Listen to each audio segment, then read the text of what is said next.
Donnie and Dolly. The team is supported by ableauctions.ca. Closing your business? We can help. All of our guests today, including Bob Marjanovich, the Moj, standing by in Hamilton, brought to you by Able Auctions, ableauctions.ca. Before we get to Moj, who is a former UBC Thunderbirds football star.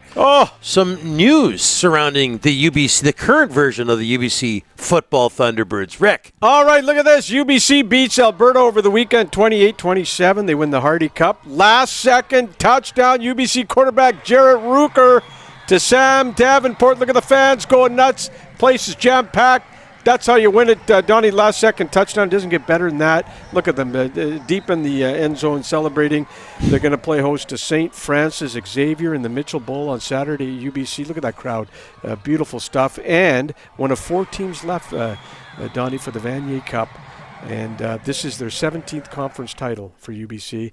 Go get that Vanier Cup, UBC. All the best to Blake Neal and company. And we mentioned that Bob used to, well, he's always a Thunderbird. Once a Thunderbird, always a Thunderbird.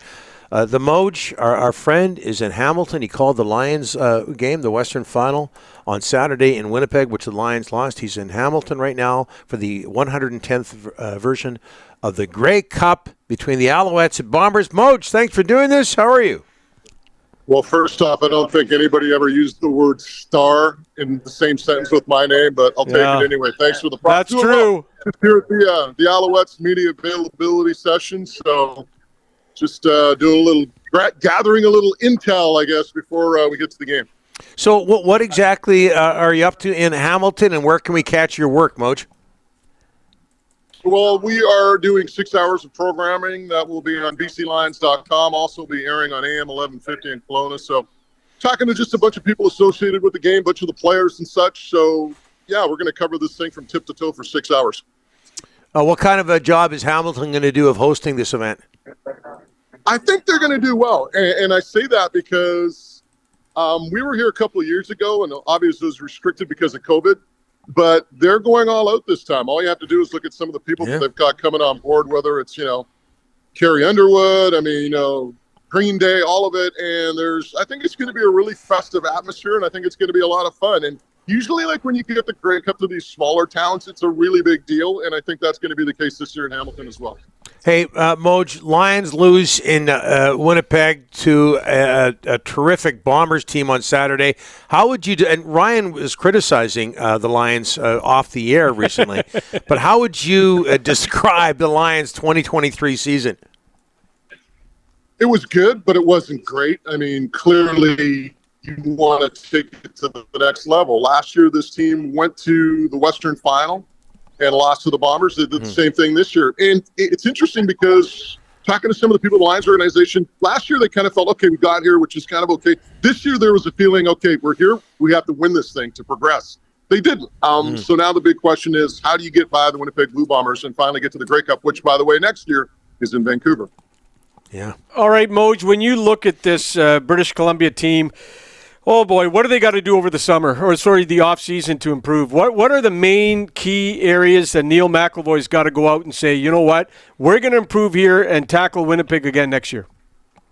Well, I think 2 things. Number one for me is you have to get another offensive lineman. Left guard was a position that was kind of in flux all year long. I think you need an impact offensive lineman, and I think you need a run-stopping, one-technique defensive tackle. Somebody who's stout and who can be physical. This team needs to get more physical. And, to me, 2 of the key ingredients there are, as I mentioned, an O-lineman, a D-lineman, and maybe even getting a real physical running back, right? I mean, if somebody pops up in free agency that they believe will be able to run the football come late October, November, that's probably a big key as well. But, it's going to be interesting. The Lions have a lot of interesting decisions to make when it comes to free agents. Matthew Betts is probably the one that scares a lot of people, and I say that because Montreal will be all over Matthew Betts. And the one thing the Alouettes can do that the Lions can't do is they can give him these extra little perks, whether it's a radio show, whether it's this, that, you name it. Matthew Betts is going to be a very popular individual for the Alouettes in Montreal. Homegrown guy, Quebecois, of course. So I think that's something the Lions can compete with, and I think that's something that probably concerns them. Should they get aggressive, Bob? The Grey Cup's here next year. You know Winnipeg's a big hurdle. Should they get aggressive in the offseason in your eyes with the knowing that the Grey Cup's here? Yeah, and talking to Rick Campbell and Neil McAvoy this week, the question was thrown their way, and that is, do you feel extra pressure having the Grey Cup in Vancouver and extra incentive? And they said no. Their goal every year is to get into the Grey Cup. Every year it's to win a championship. Would it make it extra special to do so? Yeah. But you have to know, just human nature, that there's going to be pressure, particularly from, the fans, the media. Amar Doman. All of these individuals, all of these people want to see the Lions in the Grey Cup next year. It'll hopefully cap off a great year. Moj, the 110th version of the Grey Cup, Alouettes, and how about that Eastern final? But Alouettes versus Bombers, do the Alouettes have a chance?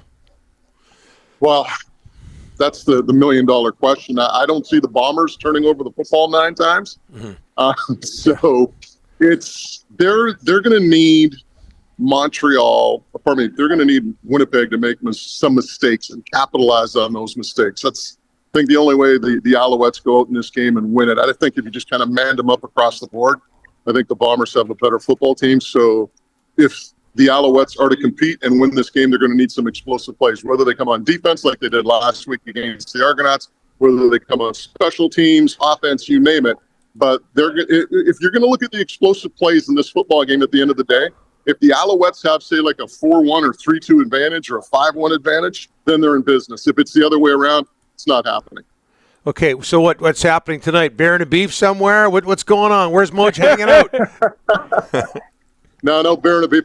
Tonight's actually the media party somewhere in Hamilton here. So Dave Naylor from TSN, our former colleague, is going to be hosting. So looking forward to that and see some of our fellow media types from across the country.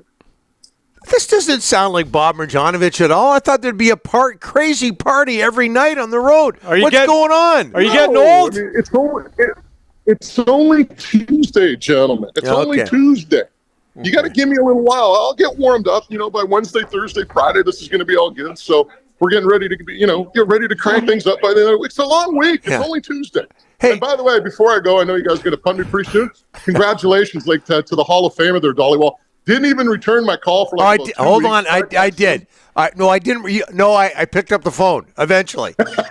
So there's that. Hey, by the way, Moji, you sure you're not partying? It's Wednesday. It's not Tuesday. Yeah.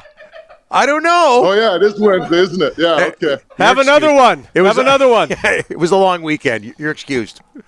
Okay. All right. Thanks, buddy. All right, fellas, have a good one. Okay. He's upset with me now because I corrected him. He called you. You didn't pick up the phone. I know him well.